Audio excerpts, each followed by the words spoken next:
All right, so I guess we'll just get this started. You ready? All right, cool. Yeah, let's go.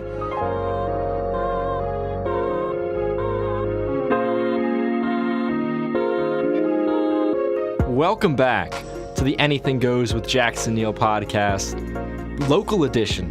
Today I have local Philadelphia rapper Opvious join me on the show. Excited for this interview. Remember, you can listen to the podcast on SoundCloud, Stitcher, iTunes, YouTube, Spotify. Wherever you like to listen to podcasts, you can find this one. And on today's local edition, I bring on Opvious. He's a hip-hop artist from Philadelphia. He actually goes to school at Temple University. Really, really awesome guy to talk with. Talk to me about some of the stuff he's been doing recently. He's been working on a lot of new songs, a lot of new features. Played his first live show. Actually had another one recently as well, so he's getting more into that live element. Just had a really cool conversation about basically his entire career, what he's been doing, what he has planned. Really, really, really fun guy to talk with. This is my conversation with Opvious. All right, so just how did you get started making music? Okay, so one day I was just chilling in my room and I was just I just want to try rapping. I just want to see if I can write something cool. So I just started writing down in my notebook a little bit, and then there's this app where you can write rhymes and stuff and just post it out for people to see it.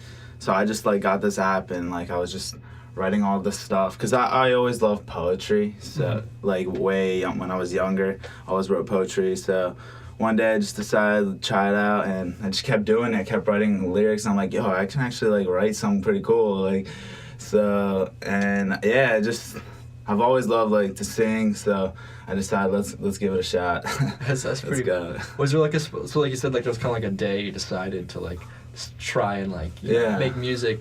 I'm wondering, was there an artist maybe that was you were listening to that day that was yo, I want to be like this person kind of thing? Yeah, there are three main artists that I was listening to at that point, and it was Kid Cudi, because I always listen to Kid Cudi, yeah. Childish Gambino, okay, and Kanye West. Those are the three main guys who inspired me to do it, because they're just so different, and I just felt myself I didn't want to do what everyone else was doing, so I just felt they helped me start everything. Yeah, really, those are three artists when I think of artists who do it differently. Yeah. Listen to Kanye's albums; each one's different. Yeah, exactly. I don't know if you've ever listened to Childish Gambino's mixtapes, his early stuff. Yeah, I did. You hear the progression. So much progression. It's from one project to the next. I'm Not a Rapper, Sick Boy, all those mixtapes. It's the way he took it from one to the next. Just crazy. I just remember this one song he got. It's called My Sweatshirt. Do you know that one? He's my sweatshirt, my hoodie and my sweatshirt. Oh yeah, I know that one.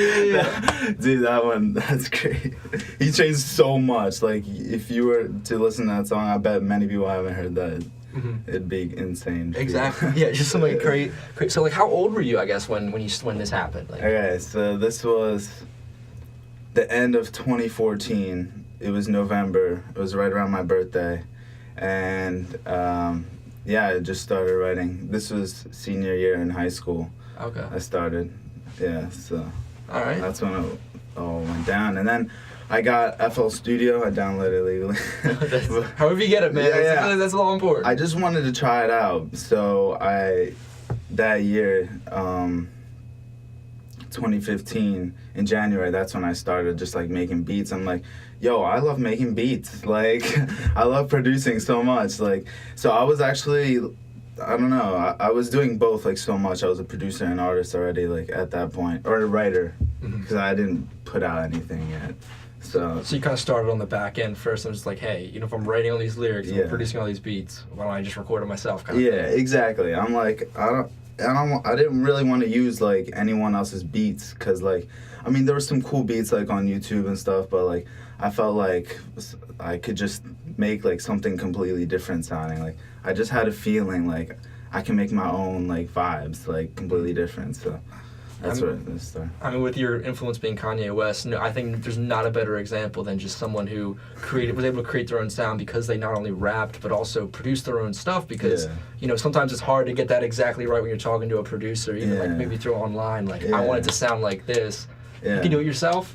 make that beat yourself. Exactly. No one really knows exactly what's going on in your mind. Exactly. So, yeah, that's pretty much it. So, why the name Opvious? Did I pronounce that right? Yeah. Okay, why the name Opvious? So, first of all, it's my initials, but also because it means that there's a lot more than what it scratches the surface. Like, you might think you know, like, something, but it could be the very opposite. So, it's not as obvious as it seems. There could be a lot more to the different side, and it just means to have an open mind, basically. Gotcha. Yeah, because I, looking through your Instagram, you post a lot of like optimistic things, motivational kind of things. Just like, where's all that optimism come from? Like, why exactly that? I guess.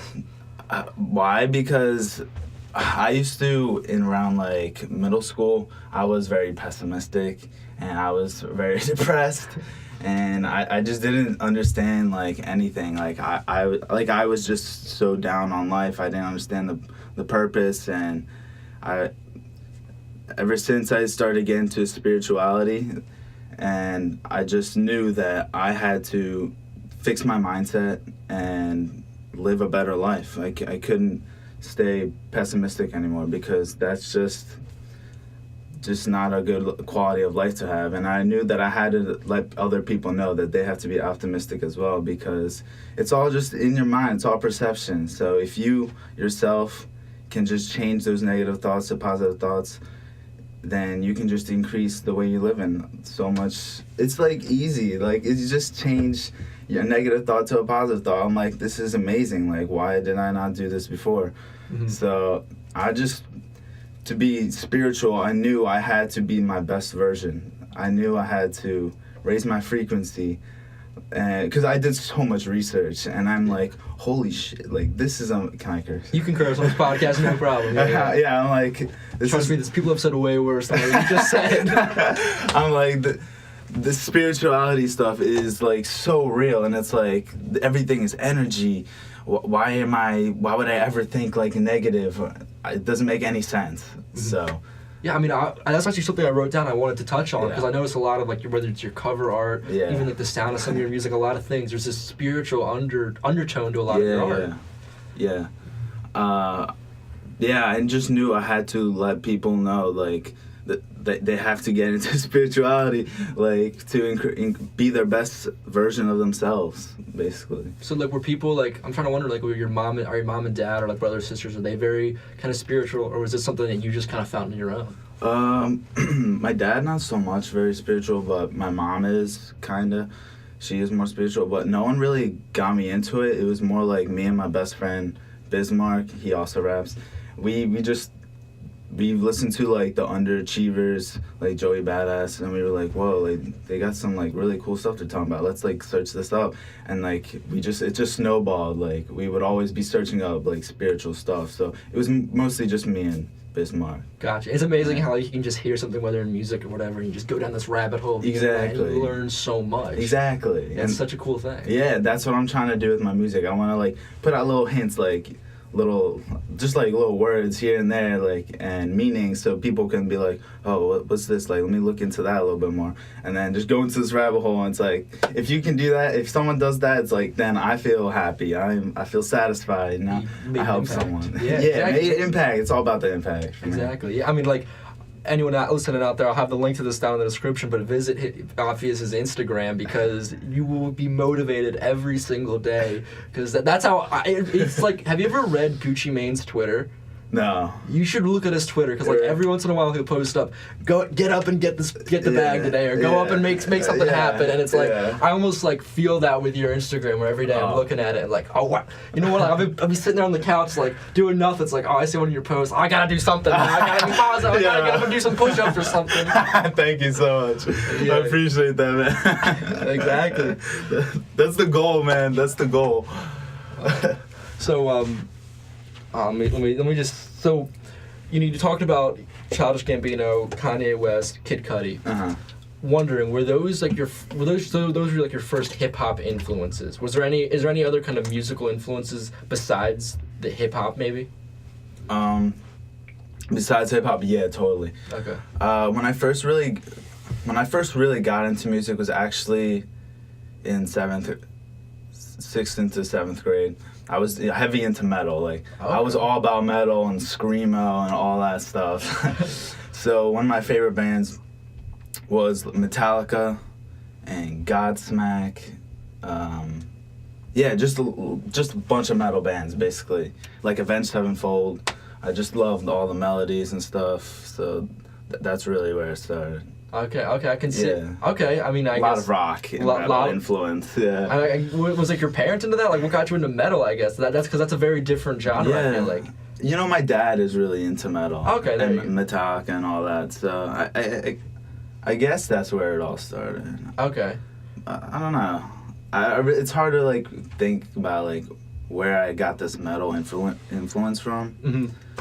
It could have been. I remember listening to like what is it called? Green Day. Like I would ask my dad to like give me some CDs. Like, Yeah. so Well, they have some classic songs. yeah. So I guess it was really my dad. Yeah. Okay. Got me into metal. Gotcha. All right. So another thing I want to touch on is I saw you played your first live show recently. Yeah. Tell me a little bit about that. Oh, dude, it was a blast, man. At first, I was like a little nervous and stuff, but you know, I just came out with this mentality. Like I was sitting there, like my girlfriend was way more nervous for me than I was nervous. She was like, "Oh my god!"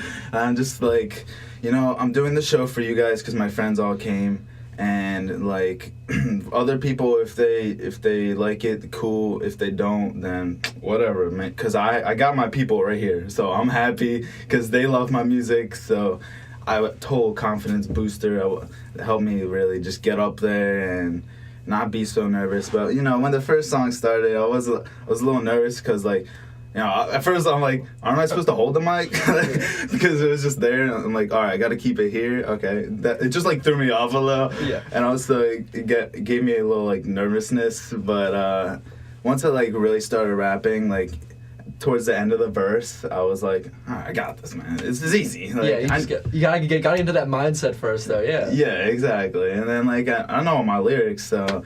And then I just got really comfortable by the end, and like there was really no nervousness really like throughout the rest. I'm just kind of interested in this. Like, since this was your first live performance, what were some things you might have noticed differences between like your music live and your music recorded? Mm-hmm. What are the differences? Yeah, like what did you notice as like kind of some of the differences in them?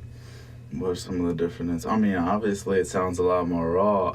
I get the differences between like performing live. Yeah. Well, I guess it's just like there's just a whole different vibe. Like when I'm just like listening to it, my music or recording it, I'm like all alone and stuff. I always make my music mostly alone.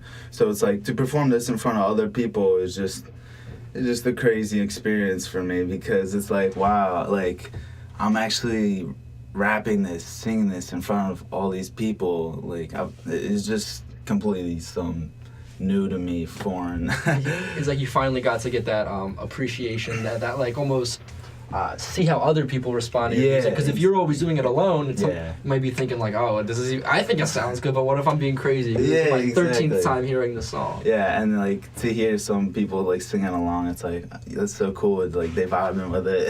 That's awesome, yeah. So I want to touch on like what are you currently working on right now? Like what are some things you're working on? So right now I'm just like working on doing some features, but also making some singles. So I have a song coming out next week.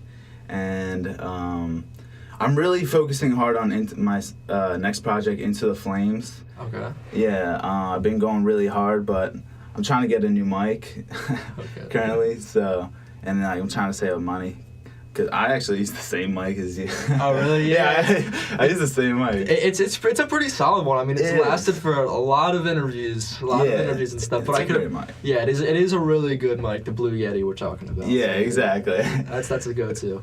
So for my next project, I just want to get my quality better because I feel like, you know, I got 2 mixtapes out already. I want to like step it up a little bit with my quality and sound. So yeah, that's the next project I'm coming out with, and that's Into the Flames. And it's much darker than what anything else I've ever made because most of my music has been like really like happy kind of. Yeah, definitely an upbeat kind of. Yeah, upbeat. I would say yeah. Yeah. So why switch this darker way? I guess? So, like, I've already had, like, in mind this project for, like, years now. And another project as well, Systematic Override, which I came up with in 7th grade. That's what I wanted to name an album when I was heavy into metal. Uh-huh. So I always wanted to do, like, something inspired by this, like, metal that I started with. So I want to switch it up, you know? I don't want to just keep doing the same thing.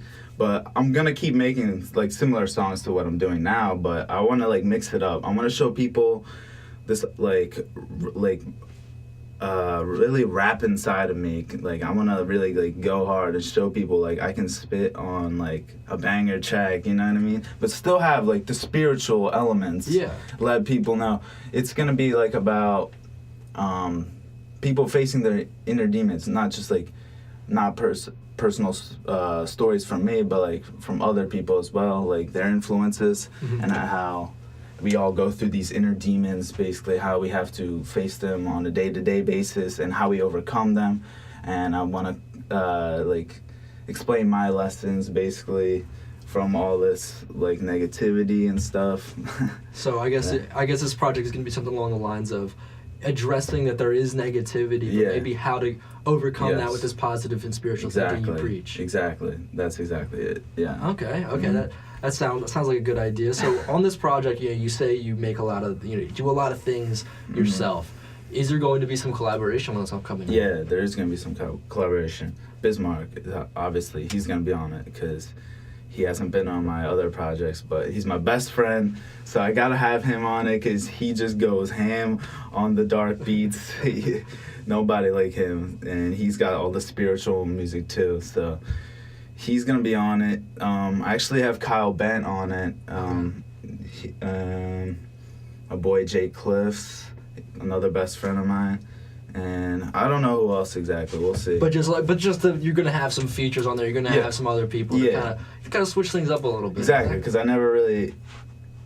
Do I even have any features? No, I don't have any features actually. But I mean, it's a good idea. Like, when you're starting out as an artist, I feel like sometimes artists maybe rush into doing features and getting the cosigns too quickly. Exactly. Where you need to build up your own sound first. You need to show people. You need to build your own fan base. Yeah. In certain, like, I think there's some artists out there who've done a very good job of making sure people are fans of them first, and then enjoy the features. That J. Cole. That's a big person.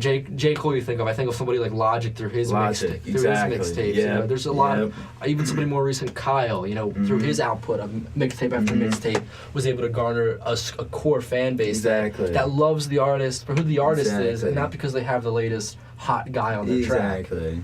Because that's one of the hardest things to do, I feel like, nowadays, is get that core that loves you as an artist. That's exactly what I wanted to do. I wanted to show people, like, this is who I am, like, this is what I'm all about. I don't want to have, like, other people influencing it, you know. I want to show people the raw me first before I get the features. Exactly. Yeah. Okay. I like that idea. Yeah. So so you keep mentioning Bismarck. I know you guys are kind of like a collaborative, collective kind of thing. Can you tell me a little bit about your and his like musical relationship? I guess. Yeah. So me and him, we were the ones who started the band in 7th grade. I named the band Crusaded. And I don't know where that came from. It just sounded cool. That sounds pretty cool band name. Yeah, so he's my best friend. We've always been doing like everything together. So making music together. He's the drummer. Okay. And I was the guitarist. I played rhythm and lead guitar. And I did vocals too. So we always made music together. We always knew like we were always big fans of music. And so he actually started rapping like before me. He did like a diss track to this one guy in our high school. Okay. And I wasn't rapping at that time because I'm like, I don't rap, like I don't do that stuff. Like, so and then once I started rapping, Mark was like, all right, like I'm gonna start writing too. So you guys just kind of like influenced each other, like, oh, if you're gonna rap, I'll rap too. If you're gonna write, I'll write too. Just kind of like help each other work, get through it together. Yeah, because I would always show him my songs, because obviously he's my best friend, and he would give me criticism and like help me like figure things out with my music. So yeah, definitely. Oh, that's a cool thing, because I feel like sometimes young art, like up and coming artists, it's hard to get that person who will give you legitimate criticism, legitimate feedback. Because I mean, even bigger artists, sometimes you look at maybe their album covers or there's some songs and you go, you know what I'm talking. You know what I'm who talking. gave them the go on this one? Yeah. Who said yes to this kind of thing? Yeah. So to have somebody in your corner, I think is so important. Yeah, totally. To give it to you straight. Yeah, exactly. So that's awesome. You have him. Yeah. This is going to be kind of a question out of left field because I was looking at your website last night. I see you're wearing one right now. Yeah. Not actually your shirt. I saw your shirts, but you're wearing these jewel pendants, like these rock. Right here. Yeah. Like what? I saw these on your website. There, you sell these. I guess they have something to do with spiritualness. Yeah. I was kind of confused. Can you tell me a little bit about it? Yeah, totally. So, these are crystals, and I just have always been super fascinated with them. Because of how they look, obviously. They look amazing for me. Like, this is Botswana agate, and it looks sweet. It's got the circle. It's like, it just looks amazing. Yeah. But also, it has, like, its own energy inside of it. So, some crystals, like quartz, I think it is, like, actually are used as batteries. So, okay. Like, if you just think about it, like, who knows? Like, maybe we're not using these properly enough. Like, there could be so much potential for these crystals, like, for energy and spirituality-wise, though we haven't exactly tapped into yet. So, okay. My friend, he was making jewelry, and I just wanted to, like, try it out. He taught me how to do it, so I just started making jewelry. And then, I was trying to sell some jewelry, and I sold some jewelry. Okay. And I mean, I've heard of the whole crystal thing with the different kind of energies. Mm-hmm. So you're saying that, like, in this, that each crystal has a kind of different energy, and maybe depending on the mood you want for that day or something can kind of help you. Like, if you said quartz is used for batteries, maybe if you're kind of lethargic that day, it can give you the energy to kind of get up and go moving like that. And they all have, like, their own, like, qualities. Okay. And different resonance. So that's so cool you sell those. Yeah. That reminds me of this one artist I interviewed, Amir Tripp. He sold comic books to go along with his album. Oh, really? Cool. Yeah, I think it's, like, so cool when artists, obviously you have your T-shirts and everything. Yeah. You gotta sell those. Yeah. Like, but when you have something else that kind of sets you apart, I think that's a really cool thing. Cool. Thank you, man. Appreciate it. Yeah, you can get those on his website. I'll have the link to that in the description too. So appreciate it. I'm just want to ask, I guess, what are some of your goals now for 2019? We're into this new year. Mm-hmm. What do you have these projects I guess you're talking about? Just what are your overall goals for this year? My goals is to really just get more into the community and, like, perform a lot more shows. Because this is my first show I just did, so I want to do a lot more shows this year and really get my presence more well known, like, in this area, Philadelphia. Mm-hmm.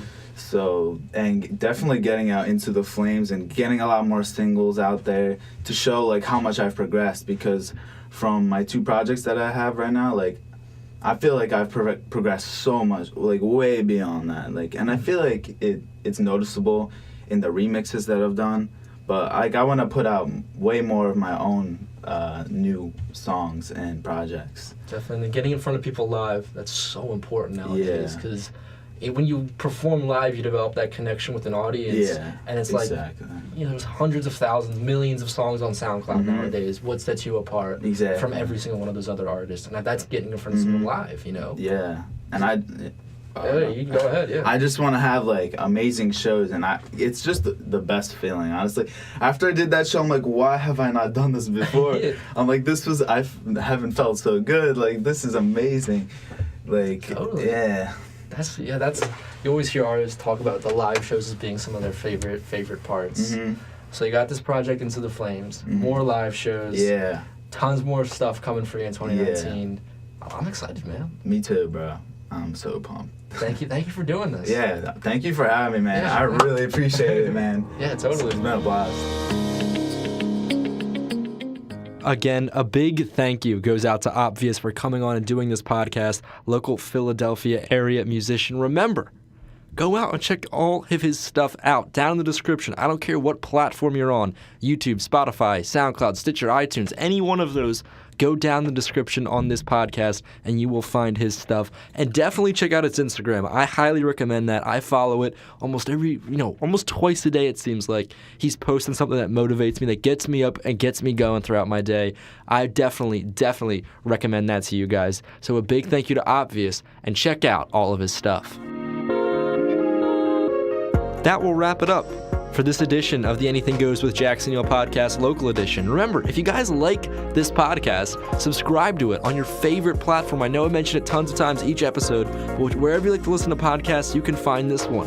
If you're a big fan of the local interviews, this Philadelphia flavor I got on the podcast, now that I'm here, based out of the city of brotherly love, check out the other 2 episodes I have in the series, Eddie the Kid and Dom Levy, 2 really, really fun conversations with local guys from Philadelphia.